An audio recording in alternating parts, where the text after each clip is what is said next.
ꯑꯩꯈꯣꯏꯒꯤ sepak takraw ꯑꯦꯁꯣꯁꯤꯌꯦꯁꯟꯁꯤ ꯑꯩꯈꯣꯏ Jiribam sports ꯑꯦꯁꯣꯁꯤꯌꯦꯁꯟꯒꯤ branch ꯑꯃꯅꯤ ꯖꯥꯔꯤꯕꯣꯟ ꯁꯦꯄꯛ ꯇꯥꯀ꯭ꯔꯣ ꯑꯦꯁꯣꯁꯤꯌꯦꯁꯟ ꯍꯥꯏꯅ ꯑꯩꯈꯣꯏꯅ ꯍꯧꯗꯣꯛꯆꯩ ꯖꯥꯔꯤꯕꯣꯟ ꯁꯦꯄꯛ ꯇꯥꯀ꯭ꯔꯣ ꯑꯦꯁꯣꯁꯤꯌꯦꯁꯟꯁꯦ ꯃꯁꯤ ꯍꯥꯏꯗꯤ ꯍꯥꯏꯂꯥꯀꯟꯗꯤ ꯗꯤꯁꯇ꯭ꯔꯤꯛꯇ ꯑꯩꯈꯣꯏꯕꯨ ꯍꯥꯏꯗꯤ ꯃꯤꯊꯥꯅꯕꯤꯗꯕ ꯑꯗꯨꯃꯥꯏꯅ ꯇꯧꯔꯝꯃꯤ ꯑꯩꯈꯣꯏ ꯃꯇꯝ ꯈꯨꯗꯤꯡꯃꯛꯇ ꯍꯥꯏꯗꯤ ꯖꯥꯔꯤꯕꯣꯟ ꯁꯦꯄꯛ ꯇꯥꯀ꯭ꯔꯣ ꯑꯦꯁꯣꯁꯤꯌꯦꯁꯟꯁꯦ ꯍꯥꯏꯂꯥꯀꯟꯗꯤ DSAꯒꯤ ꯃꯈꯥꯗ ꯅꯣꯏꯖꯔꯒ ꯃꯥꯒꯤ ꯄ꯭ꯂꯦꯌꯥꯔ ꯑꯣꯏꯅ DSAꯒꯤ ꯄ꯭ꯂꯦꯌꯥꯔ ꯑꯣꯏꯅ ꯑꯁꯥꯝꯗ ꯁꯥꯟꯅꯔꯝꯃꯤ ꯑꯗꯨꯕꯨ ꯑꯩꯈꯣꯏꯅ ꯁꯨꯝ ꯏꯗꯨꯝꯒꯤ ꯑꯩꯈꯣꯏꯒꯤ ꯍꯥꯏꯗꯤ ꯏꯗꯨꯝꯒꯤ ꯉꯁꯤ ꯑꯩꯈꯣꯏ ꯖꯥꯔꯤꯕꯣꯟꯗ ꯂꯩꯔꯝꯗ꯭ꯔꯒꯗꯤ ꯑꯩꯈꯣꯏ ꯉꯁꯤꯒꯤ ꯐꯤꯕꯝ ꯑꯁꯤ ꯌꯧꯔꯣꯏ ꯑꯗꯨꯅ ꯑꯍꯥꯟꯕ ꯃꯛꯇꯗꯁꯨ ꯑꯩ ꯏꯗꯨꯝꯒꯤ ꯌꯥꯝ ꯊꯥꯒꯠꯈꯤ ꯏꯗꯨꯝꯒꯤꯅ ꯑꯩꯈꯣꯏ ꯖꯥꯔꯤꯕꯣꯟꯒꯤ ꯁ꯭ꯄꯣꯔꯠꯁ ꯑꯦꯁꯣꯁꯤꯌꯦꯁꯟꯒ ꯂꯣꯏꯅꯅ ngasi sepak takraw association ama hududagi tapna ngasi akoina ji Hailakandi district sports association akoini leiba DSA gi leiba office team aduna akoi busu matamduga mi na thanani adui matamduga akoina angang ama sana chapai jamta muida nonjara ga tharam adugo matungda akoina gi akoina player khara DSA na matamada inter district mayam gi Assam gi munga leba district mayam gi competition ama tawda DSA dagi angang mogi Hailakandi DSA dagi angang ama bhauna medal logun adui matamduga koi Hailakandi district sepak takraw association na medal ama purati mari purata ama pai ado moi medal ama bhangya adui matungda koi gi Jaribon gi kaino koi gi tin kapagi dugasu koi na gi competition tawbada koi Jaribon gi archery association ama le adui archery association gi angang amana madugi inter district competition duga kaino amaga koi gi bronze medal ama kalo natra medal ani khatse Hailakandi gi una lai base aboi meeting macha maktangi oiba DSA na thong sabidaba ado daure ji Hailakandi DSA gi oina medal ani sipuri pura matung siga ngasi bawda DSA da koi meeting macha member oinde adui mata sida asina koi gi koi yamana ga sai habi namba koi gi amang ai gi koi gi leiba sanarmi singse khana faraga su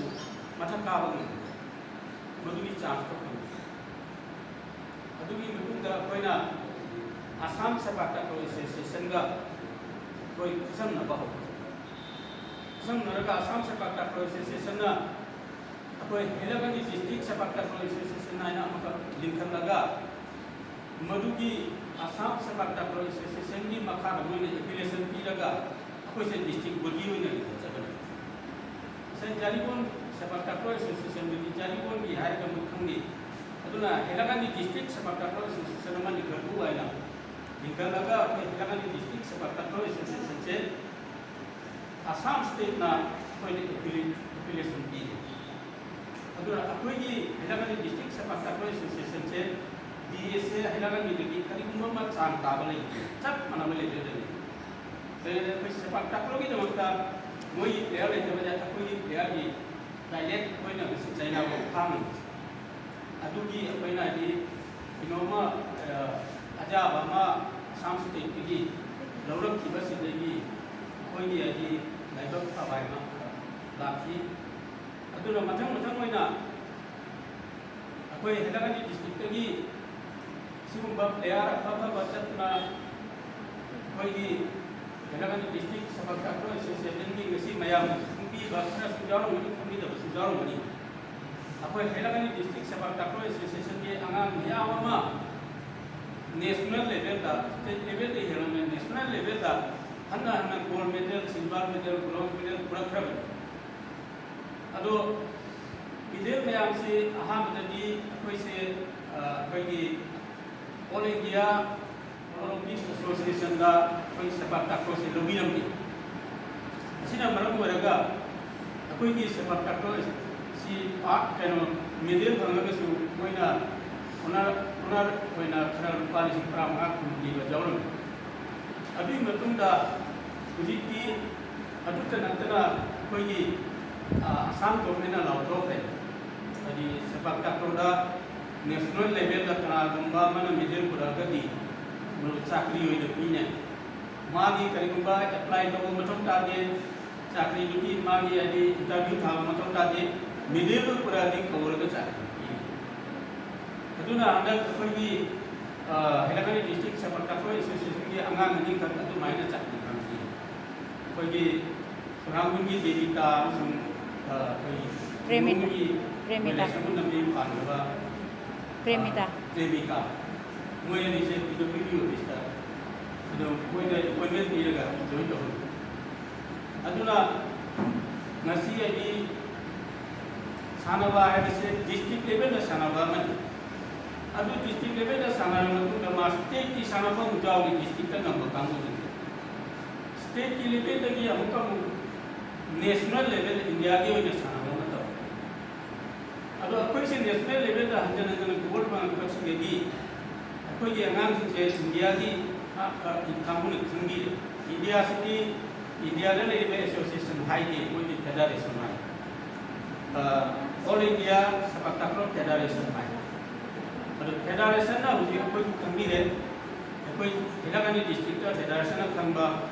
si apa hilangan di district sepak takraw association tu nanti, mana apa ini association tu jauh di bawah apa ini sel ujung ki, mesti maksud apa ini national की और international की level दमा से वो सब वही ना hundred तक थाईलैंड चलूँ मंगनारांग ना हंड्रेड नहीं ऐसी कोई नहीं जाम चापू नहीं आई ऐसी नसी बिलूम की ना प्लेयर और नचला मगनी वाला कुछ नहीं मांगना है कि मार्टिन जी प्लेयर नचले माँ जी कोच होना इंटरनेशनल की कोच होने खल्ला ऐसी जो कोई नहीं जामना लाइव का वाला मत चापू नहीं आई Dui matunda koi molin hidung kini koi lipa ngah kasisu koi national game koi matta nasi Delhi da match sanadore Kolkata da sanadore Haryana da sanadore Kerala da sanadore abhi sanaba national ki level ki sanaba koi matta ayam pada molin jaya ki ngah se le hari hoina national level da मा invite करते हैं मा आलू ने हरी हो जाए कोई हेला का दी है सिर्फ सपोर्ट नहीं है सुना ये मथंग अइना अहम बना कोई जाइनो स्पोर्ट्स एसोसिएशन की तरतगी होना कोई कुछाल सिसु कोई जाइनो स्पोर्ट्स एसोसिएशन ना पुकार करी मसीन सु वो मुझे इंटरनेशनल लेवल पर सना चला का सु मार्क से कोई इंडियन ओलंपिक ना असम ओलंपिक ना बावगर लोग द बनीना मागी मंगान बुलो बुबात ओलंपिक लेवल द लक्षण रंग मतुंददी मा मांगोंदा गसी अंदर नेपाल की मेडल गोल्ड मेडल तुना लाई लाग सुमोय नि चाकरी बिदि गनाय नि मोय ओलंपिक लक्षण की इंडिया लक्षण की अदो लक्षण अब कन होनदी असि लक्षण घगदी कोई कुछाल दगी सो आंग मयाम अमा थबक फंगबगी दोंग चाबो लाखनी अदि मथक्ता ngasi akoina tawgada target akoi district level da ngamme adui kakana state level da medal phangya ade state ka kakana mo national level da phangya national le kakana international level jawte international level sina akoi kendro kon thokte koi ni target ki adi world olympic da koi sanjita bunga ngachala sana ko medal ko कोई किसी world Olympic का कोई अंगांग अमा बावदा कोई target कमी मतलब बावदा कोई Olympic का कोई अंगांग सानव चलता है मसी कोई की जामना आई अदु जवरबा मसी संजिता न चक्कदोरिबा गेम से अंडर 23 इयर्स की बच्चा ही कुन हुंदो की मखादा की प्लेयर्स ने सानबा कोई एशियन बीच सेपक तक्रो चैंपियनशिप होगी सिख तरह एशियागी होइबा लेबाकसिंग सानादोरि अदो ओलंपिक गेमदा चटपी तो निंगसिगी चटकदोरिबा गेम असिदा कोई संजीताना आदि मेडल पुनला असिगा आदि लैत्रेंग हाकना अमुको मधु बागी फजना एकदम चांगोक लंगो असना मागी लेरिबा फटा होती असि बागा पगी कोई बिचुना सनाबा अमसुंग मागी आदि अबो काय लेतबा मेजिक की मोंग सनाबा ngamba अदुम बाय एक्सप्रेस प्रक तारगदी अंगांग अदुकी मागी यामना थवा जावना कोई प्रैक्टिस तो होना चाहिए लेतना प्रैक्टिस तो nasi bola ma kawar ga ina asi ma hong chiga palan ga le kawar pado wala kaw da ngam da ba jai to mana hanna honar ga ji ma kaw so ma hong du pa ni ya adu mai to na ko yi player sing da ina aje ba de ko player sing na aya ma player sing dai de ne da ko le ta ko le ta ni ya ga ke to ko jaw masi ai to ni ni ai ko yi target चे Olympic की गोल अदुगा थमसी अदुना नि अकोई national ngasi international level दा चकदोलिंग से कोई मयाम चंग ngasi Laiba ओजासिंग अदुदी मैरा बाइदी लोग दि अतेदी लोग मयाम नसु नुसी दना मा को आदि शेर दी पतेंग टीवी दई अमसुंग आशीर्वाद को भी दई दो आशीर्वाद से जाम चौबनी अदुला आशीर्वाद की मथक्ता महाकी मसागी वेबा सानाबा दुगागी मागी मटिंग कुटुना सानाबा अमसु सोजनबा होनाबा नसी सानाबा सिगा सानाबा से सेकेंड की थब बोल से सेकेंड नम दai दो मीनो मार्क फंगिनी अदुना की अदुगी सेक्शन थोरांगो अइना होनरी मखै अदु सेक्शन बे हेंगनी अदु ngasi 100 ता 100 नते मणिपुर की वजह से पूरा अपने मैसेज का पोस्ट तो हम बंद मणिपुर की वजह मन है जमी नंग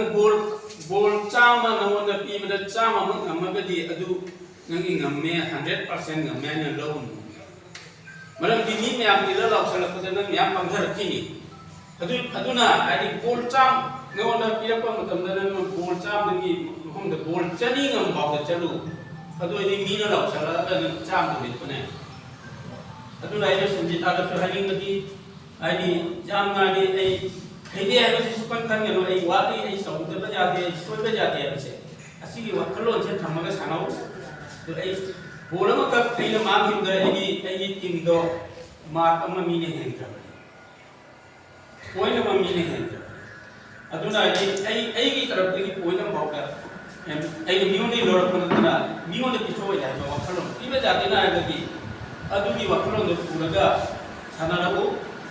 माय पाक ना तो कोई आदि तुंगी फिल्म जारी बोल की मसी इंटरनेशनल एशिया की इंटरनेशनल सानाबा सिन्नतना वर्ल्ड ओलंपिक का प्रोजेक्ट के कितना के तो थमगा कोनसी मस माय पाक विनुबा उनसु अल्लाह बहुत प्रमका Bedi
Sanjita di mama ko na may jaga media. Ito na, koy na madamamada wala ahan dalam mayang community dahil lagi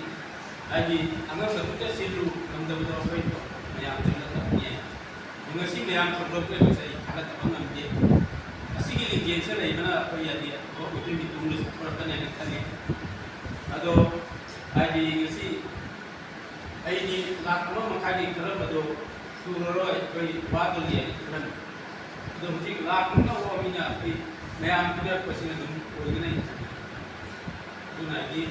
ising ko jamna nanti to riguma mai tabla lagi masih lini lego mayang ko dum na lagi sanjita ko na ko pachatani mana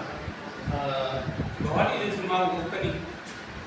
ina asami ya matutani na bahwa itu ngai bahwa ini apa association lai bahwa ini association da su ai sama ko ni jabal association ni orang Assam sepakat pro association ni punya objektif lagi teknologi mah. Asia itu, dunia ini Assam sepakat pro association nama bahagi semua itu, kalau kita mau milih tu, ada di All India ni federation semua itu. Dan apa yang di mata lagi, berdebat dia berdebat tu, kali pun berdebat tu. Dari paling muka tu ini ada nabi jab proses tamu ada aku tu ini. Adu ini lala hilakan di niam cek apa jadi pun payah dulu. Anak bor berarti dia tu payah dulu di parti tu. Adu naik tu na koi dah di mengajar ini apa, mengumpulkan potong jawab ini apa. Adu di waktu mereka adi mayam itu juga sebab sini memakan saja. Diko ada waktu untuk celu. Adu nadi apa itu juga. Ada kisi ngamaga belum dicatat dulu. Makan dah. Nanti aku mesra aja beri. Uji India maka dilihat selection di camping atau macam siga suwari jam sang lagi. Mak ada nama tu. Iben asam ini nama lagi. Ado aku yang nama apa ini lokal dia kan berapa orang mas. Ado ini cah mai selection apa ni? Satu ni selection kaya itu. Ado bisu kaya coba tahu lagi itu.